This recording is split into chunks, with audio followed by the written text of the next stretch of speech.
Imagine arriving in a new country with just a backpack and a few $100s. You're fueled by dreams and ambition, yet faced with unexpected challenges and setbacks. What would you do if the pursuit of success led you to the brink of financial collapse? Well, today we dive deep into the entrepreneurial journey of Andy Seeley, the founder and CEO of Creatively Disruptive. Andy shares his story, beginning with his arrival in the United States in 1999 with just $500 in a backpack, to the thriving business leader that he is today. We explore Andy's experience navigating through financial struggles, starting and selling businesses, and learning valuable lessons along the way. Throughout the episode, Andy emphasizes the importance of perseverance, building strong relationships, and maintaining a customer-focused approach. Join us as we uncover the challenges and triumphs that have shaped Andy's path and gain valuable insights into the world of digital marketing and business growth. As always, if you found value from this content, please like and subscribe. Hello, everyone, and welcome to another episode of the Beyond Fulfillment podcast. I'm your host, Dave Goulas, and this week my guest is the founder and CEO of Creatively Disruptive, Andy Seeley. Welcome, Andy. How's it going? Thank you. Thank you for having me. Going great. Yeah. Appreciate you being here. Thank you. So, Andy, we were just talking off camera, and you've had quite a long entrepreneurial journey, and it actually started when you came to this country with not very much. Can you just give us your backstory and how you got started in business? Kick it off. I'm a New Zealander. It's where the funny voice comes from. I live in Phoenix, but I've lived all over the country. I originally arrived in Chicago in 1999, in April of 1999, with a backpack and about $500. And I was supposed to actually go on to England. I was supposed to just be here for 6 months. 26 years later, I'm still here. They weren't able to get rid of me. I came here, mainly the idea was to coach rugby. I was a rugby coach at the time. But I kind of had a real drive to make something happen. I didn't really know at that point what it was, what I wanted to do, but I wanted something special and bigger and better than a job, right? Quickly, I found out that rugby in America is not a big, you're not going to get paid a lot to coach rugby in the United States. It's not a big, I guess, career move. I got a job working for CarMax, which is an auto superstore, and on the East Coast and the West Coast, I guess it's all over the place, as a sales manager, and kind of learned a little bit of kind of how the US works. But I really had an itch to do my own thing. Being in the United States, I really do believe that the US is a place that you can do anything. Right, you literally, if you stick to it and work and work smart, you can really accomplish almost anything. It's a special place, and so I always had this itch. My wife had an opportunity to buy a gymnastics gym, in it was about 2004, 2005. We bought a gymnastics gym. She was running that, and I got a job as a director of a TV station. We did that for a little bit, and I got sick of working for someone else because I never was happy working for someone else. I was a pretty bad employee. I always think if you like working and you like being into stuff, but you're a terrible employee, it's probably a bit of a calling that you should maybe try to do something yourself. And after a couple of years at the TV station, I started a business. It was a media business, serving tourists. That went pretty well. The gym struggled through the financial crisis, to the point actually that we kept borrowing money to keep it going. We ended up selling it. But we actually really financially, personally, had a really tough time, and we struggled. The media business that I was doing was really struggling along too. It wasn't failing, but it was not taking off during that period, during that 2009 through 2013 kind of period. And we actually ended up having so much debt that we actually had to do a Chapter 13 bankruptcy. And it was a bit of a low point. You come into the United States thinking that, you're just going to make amazing things happen. And it kind of started like that. And then it like went down. I was like, oh, and I felt quite low. And I was desperately scared of doing something like a bankruptcy or whatever. I thought would be a huge failure and everything. And what I learned from it though was it was probably the lowest point of my 26 years in the US, where it was the scariest point and what's going on. But I think what it did was it actually reorientated my brain to realize, even though I feared something so much, which was, having tremendous financial difficulty, that my fear was far greater than the reality, right? So once we hit it, we went through it, we got it sorted out. It actually turned out to be quite good. Learned how to live without borrowing money for a while, which was good. It, caused us to have some discipline. And we ended up selling the little media company that I built for a decent amount of money around about 2014. And we started Creatively Disruptive 10 years ago, at the beginning-ish, about the beginning of 2015.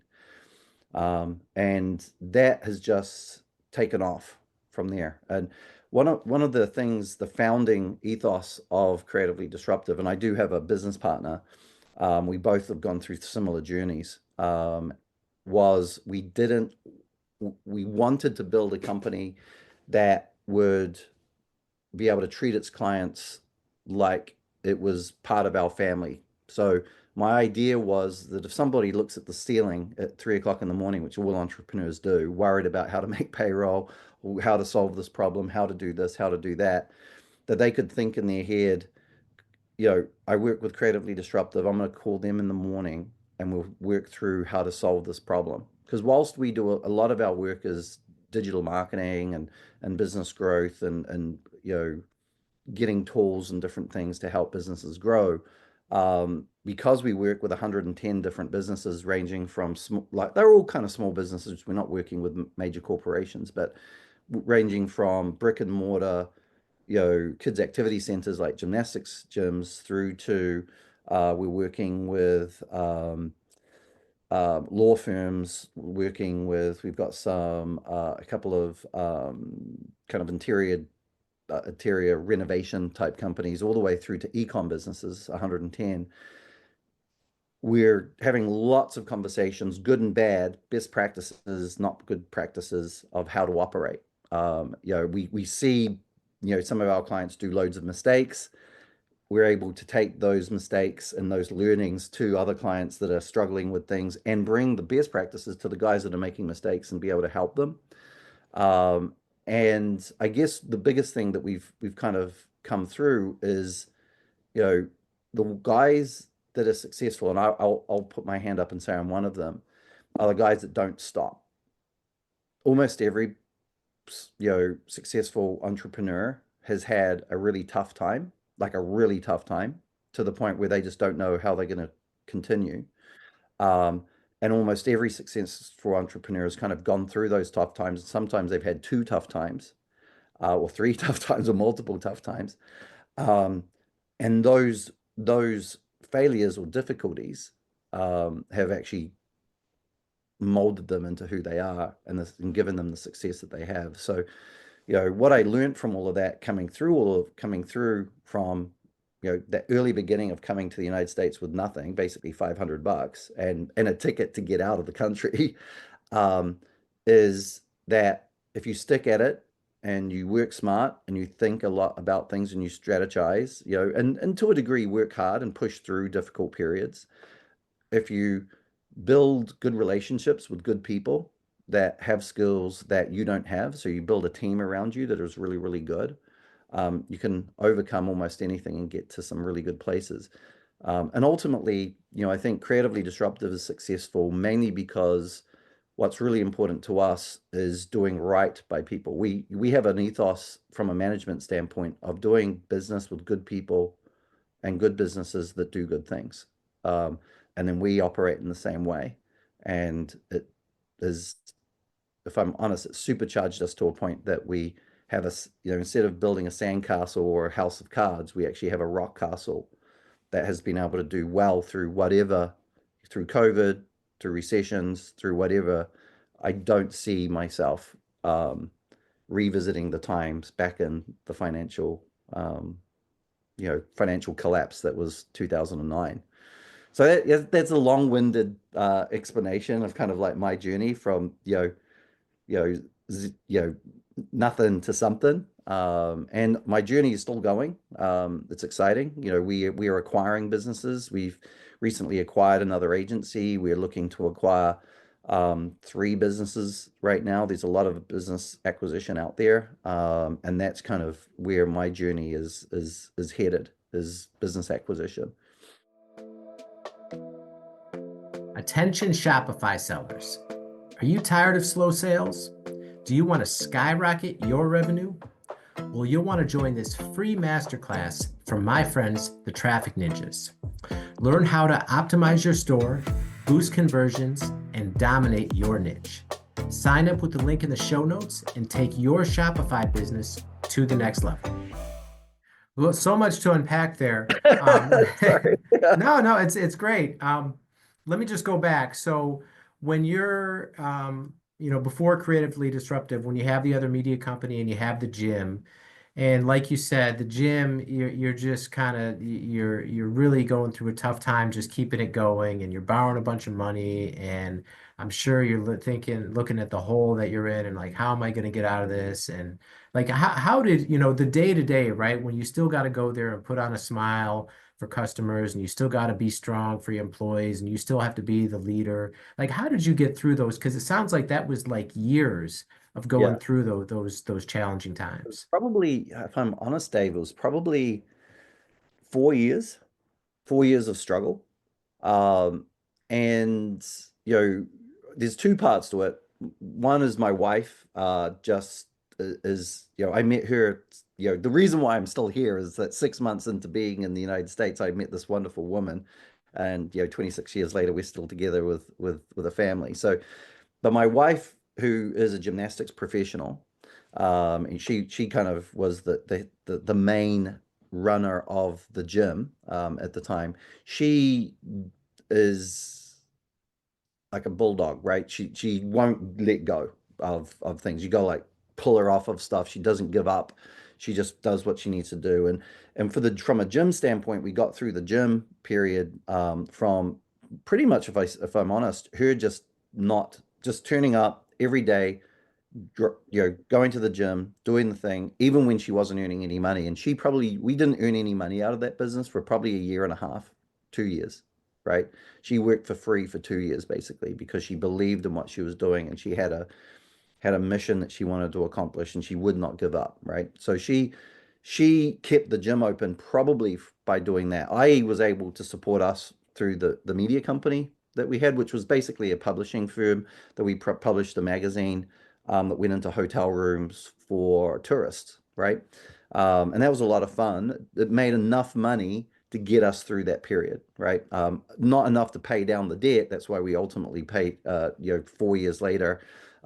Most of that debt was accrued in probably the first year, and then it was battling, collection agencies and everything, which was in itself a whole stress in itself. But at one point, a friend of mine who was a little bit of a mentor, and that's another thing that I highly recommend anybody to do, is find somebody that you can talk to who knows a little bit about stuff, right? Don't just sit there by yourself struggling. Go and find people and talk to them. Don't be so I guess, prideful that you can't go to somebody that you believe might have some answers that you can talk to. Seek out a mentor of some sort. So that mentor said, "Hey, Andy, you got all of these people bothering you. You're walking around with the stress in the world. Maybe it's time to just file a bankruptcy and go and talk to a bankruptcy attorney." And I thought bankruptcies were Chapter 7s.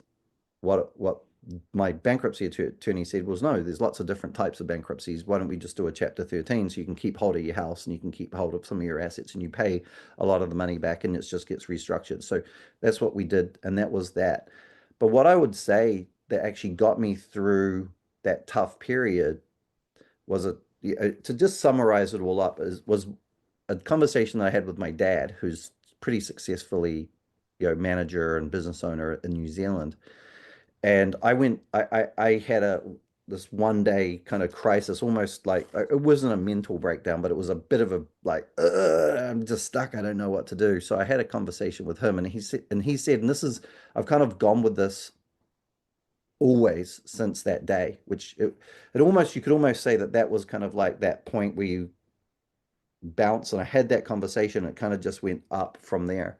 And what he said to me is just do the things that you control. Stop thinking about the things you don't control. Stop thinking about the stuff that you cannot do anything about.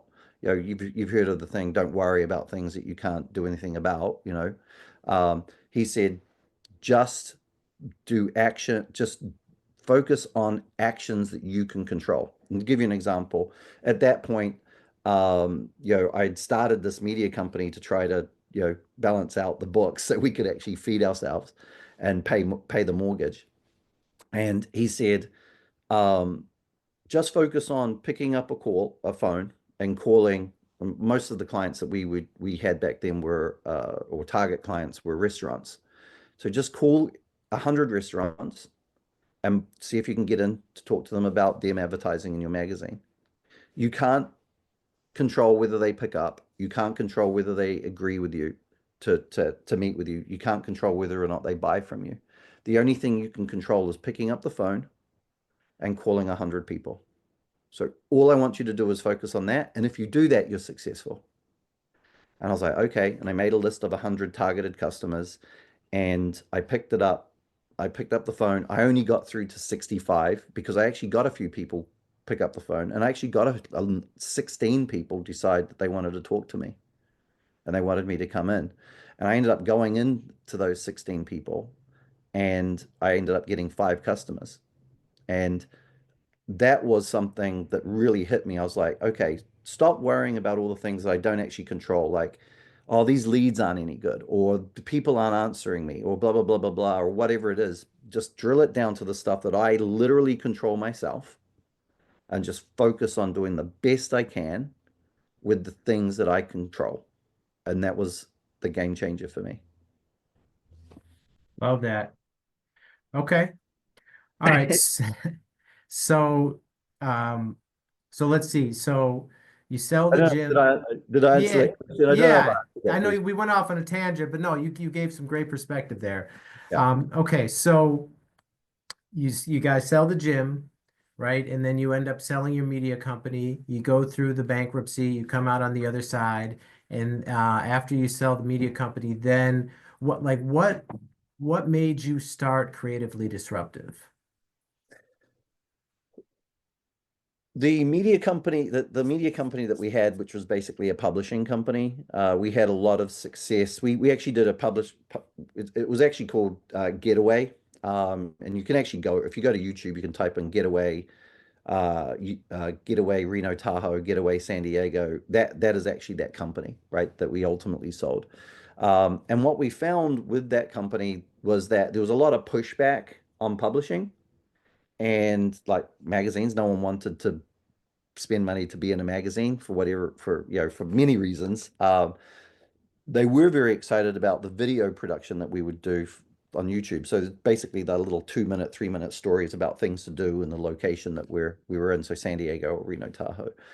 And what that said to me was, there's a lot of people that want to be out there digitally, right? And my business partner was going through a change with a business as well. He was looking to get out of he was a director. He wasn't an owner of a company, and he wanted to start his own business. And we spoke to each other, and we said, look, I want to help more companies. I don't want it to just be tourism-based businesses that are kind of very localized. I want to help companies anywhere, and digital marketing is where it's at. I mean, that's where everybody wants to be. So why don't we be in the place that everybody wants to be, and we'll just be very good about it, good at it. And on top of that, we'll treat people really well, and we'll make it more about what they want rather than just ads. So we have a phrase called turning hopes and dreams into data and certainty. That's our catchphrase at Creatively Disruptive. And basically what that means is we focus on what you want to accomplish yourself personally, right? So many customers, they'll come in, they say, I want better leads or I want more sales. We drill deeper into that, right? To find out what it is that you want as a payoff. So we sold those businesses and we started Creatively Disruptive. One, because we thought that was the future, which it is, which it was 10 years ago. And two, we thought we could help more businesses. And we felt that there was a need for people to actually have real help with what they wanted to accomplish and to really distill that down. And like I said, to be that company that if you're staring at the ceiling at 3 a.m. in the morning, worried and can't sleep, that you've got a partner that you can reach out to get some solutions or at least work on trying to solve those problems. And that was the reason why we started Creatively Disruptive. And it was kind of like a nice reset and to start a company that could help anybody with a medium that was, significant, but to do it in a way that was real and more in touch with the people behind the business. And so, I mean, that sounds fantastic, right? Very admirable, and it sounds like it's something that any small business would want. But what's the process like of actually like doing that in terms of, operating the day to day, ensuring that customers are succeeding and that they're paying and all the other things that you have to work, deal with as a business. And, marketing is a very competitive field. Like, so what does the day to day look like for that company? Right. So like one of the things that we do is we break everything down into data. So like when you first start with Creatively Disruptive, which is very different to most agencies that are out there, we will spend most of our time really understanding what you want to accomplish personally. So we'll actually drill down to the point of what schools do you want to send your kid to? Do you want to upgrade your kitchen? Do you want a new house? Do you want to blah, blah, blah? And we actually come out with a dollar amount of how much you want to earn in 3 years' time, right? So what's your magical life going to look like in 12 quarters, 3 years from today, right? And we ask people, it's amazing how many times people come in and they're kind of low. They're not as high as we'd like them to be. And we ask them to dream hard, but don't go 20 years ahead, but go 3 years and think about what you want and then add a little bit to it. So we usually come out with a dollar amount they're looking for. So, let's say somebody's saying, hey, currently I'm making $85,000 a year. And in 3 years, I'd love to be making $500,000. We break that dollar amount down and we break it all the way down to the point that we know how much the lead cost needs to be because, hey, this is the ad budget and this, and this is all the data that needs to happen, then your close rate and the whole 9 yards. So we know, okay, we do this quarter and then we layer on top of it the next quarter. We call it the 12 quarter plan. As we go through those 12 quarters, this is how the data that we need to hit and the numbers that we need to do to actually get you to where you want to be. The other part of it is we dig through what you're currently doing. We do an audit of everything that you do online, from your social media to your website, to your ads if you run any, to your to your email marketing, the whole 9 yards, and we break it down and we look at what's broken, what's working, what's not working, what needs to be fixed to actually get it to an alignment to that 12 quarter plan to make sure that those data points are being reached. And we actually, when we first started, we didn't do this, but we pretty quickly learned that, whilst clients oftentimes want leads and they want sales, oftentimes there's a lot more to it. So from a non-ecom standpoint, we even started doing sales training, teaching them actually how to handle leads, how to work through stuff. That actually ultimately led to what we've done now, which is develop a AI kind of follow-up system, which actually does the follow-up system for a lot of our clients' lead generation, because we knew that that was a problem. We're very good at getting people to reach out to you as a business. Oftentimes what the sticking point was the client being able to, reach out to those leads that came through in an efficient way that actually made them convert. So that's kind of, we're constantly looking at what is what is it that the client wants and how do we hit those numbers?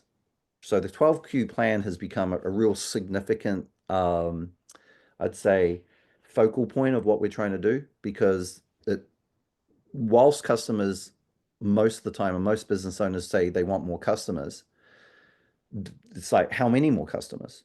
How much are you charging them? How much all the data points that you might ask, because just saying more customers is not an accurate enough thing. Why do you want more customers?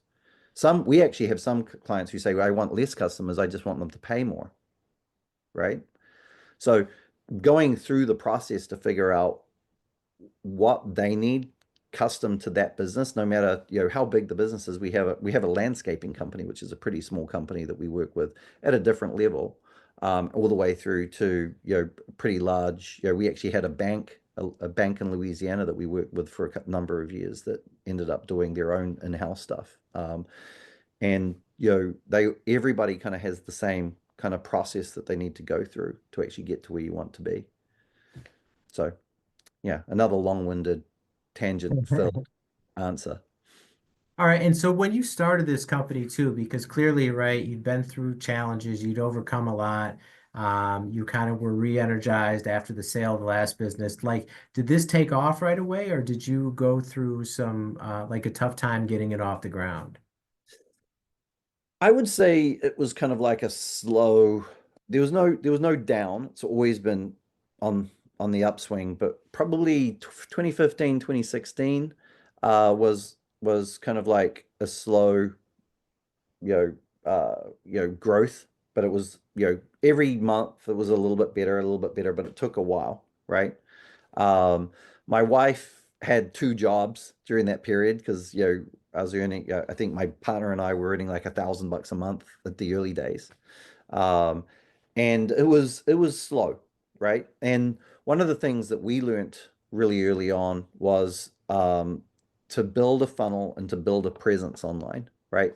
2015, early 2015, it was still a bit of the Wild West, right? Facebook, Google, all of those things are very different back then to what they are today. Um, and what we learned was building a presence. So people know that you exist, that you're not a fly-by-night organization, because there's so many startup fly-by-night organizations that are out there to screw people over, even to this day. Many of your listeners probably have experienced that. But to build an online presence with a mixture of reviews, with posts, with showing that you exist and that you're a part of society and that you're real, was really, really important to us. And that was kind of like building that up, right? So, what I would say is, if you're starting a business, doesn't matter what it is, there is a kind of like a launching pad that you need to go on. There's a runway that you kind of have to get on before you start flying. And there's no overcoming that. You can work really hard to try to shorten that runway, but everyone has a runway. And depending on how smart you are, how you can avoid making bad decisions and how much money that you can invest in it depends on how quickly you can get past that runway part. We didn't have a lot of money to invest in it, so it was really just hard work and sweat equity, and a bit of advice, good advice from some key players that actually were able to get us going without too much of a drop. We didn't actually have any drop. It was more of just a slow. And then in 2017, it just started to take off. And then it was different, right? It was like real rapid growth, and it was about how to keep the thing together without the bolts shaking and everything falling apart. And it became a different thing, rather than how do we get this off the ground to how do we keep it together, became the change. And I saw on your website too, you've got numerous employees now. So you've scaled a bit since it was just you and your partner. So how have you evolved in terms of like building a team and growing the company to now you have over 100 customers and you're doing much better and you're acquiring other firms. Like how have you evolved over your journey with the company to do all that? Yeah, I mean, a lot of it is, I mean, I don't do any of the day-to-day work, right? So if you became a customer, you're not, you can talk to me if you asked to talk to me, and and I'll definitely talk to you. I'll spend as much time with you as you wanted to. But typically, you're going to be working with our team. Even my business partner, who's the chief operations officer, he's working on strategies and future stuff and how to keep all the bolts nice and tight, right? Um, you know, one of the things that, I mean, you could take it as a negative or a positive, but I am a bit lazy. I would much rather be swimming in the pool with my son, right? I've got a 7-year-old. I'd rather be swimming in a pool with him. I'd rather be, traveling and going to restaurants and having fun with family. I'd rather be doing anything other than working, right? Is the reality. I love helping small businesses. Um, so how do I do that? How do I spend time with my family and do all the things that I like, but actually really make a difference? And what I what that's forced me to do is actually look for really good people that are better than me at the different things that need to be done in my business, and sequencing the most important ones through to where we are today. So, one of the things that we learned early on was I'm a decent sales guy, right? CEOs, most of the time, we're decent salespeople. We sell our businesses. My business partner was a good operations guy. He was bad in front of the customers. I was always looking for the next deal, the next customer. We had a hole with customer service. So our first hire was actually a really great customer service focused person. And she took over that part of the business. She was with us for 6 years. And she was quite instrumental with really starting to build that high level of client services. And then we just added to that, like, what was the next thing that I didn't want to do, or my business partner didn't want to do, or what needed to be done to actually deliver a really high level of service to the clients. And we always look for somebody who is way better than what we were. It's a boring thing that's probably not earth shattering that everybody hears all the time, but you never want to be the smartest guy in the room of in your conference room. You want to be the guy asking the questions, going, okay, well, how are we going to do that? And then people give you answers, right? I don't want to be in my conference room and all my team's quiet, waiting for me to tell them what to do. Bad situation. I'm looking for people that are going to tell me this is what we should be doing. And then I listen to it, think it through, ask questions to figure out what's going on. And I try to find those kind of people, right? And then we empower them and give them the ability to make decisions. So and we've basically added those people to the point now that we actually have two levels. We have people that have started off with me and my business partner being the management team, and we had employees. Some of those longer term people are now the middle management that actually run the company. We actually have Jessica, who is actually running the company day to day. Like day to day, she is the boss and makes the calls. Um, and that allows me to focus on the CEO stuff. And if I'm honest with you, that's where some of the real true growth and strength has come in the company. I think a lot of CEOs or business owners, they never get to that point. They stay in this role of, let's say they open a bakery and they're making you know cakes. um, they stay in the role of making cakes, and they never get into, and that means the business owner work, which can only be done by the business owner or the CEO, never really truly gets done. Which is what is the future of the business? Where are we going to go? I look at it as like the captain of a ship, a true captain of a ship back in the day, um, and back in the day and today, doesn't actually get on the tiller, doesn't drive the ship, doesn't do any of the things to make the ship go forward. He's usually in the captain's um, room or the captain's office or wherever, charting where to go. Hey, this is where we're going to go. This is how we're going to get there, right? Um, and a lot of business owners forget that that is more important than anything, is actually having a clear understanding of where you want to go and how you're going to get there. The operations of the company is really, really important, but as quick as you can to try to start handing that off to people who are better at operating the company, especially if you're an entrepreneur, because a lot of us as entrepreneurs, we're not the greatest operators. We're great at starting things up. We're great at getting things going, but we're not good at making, you know, doing the day to day. So getting those great day to day people has been really key to us over the last few years, to the point that our team's at about 25, 30. Okay. Yeah. All right. And Andy, if people want to get in touch with you and learn more about Creatively Disruptive and how you can potentially help them, what's the best way that people could reach out to you? Yeah. So you can go to creativelydisruptive.com. If you're an e-commerce business, we actually have a brand called Ashworth Strategy, which you can go to too. So it's ashworthstrategy.com is our e-com part, but creatively-disruptive.com is the best way to reach out to me. If you want to reach out to me, go there, and you'll be able to, connect with us.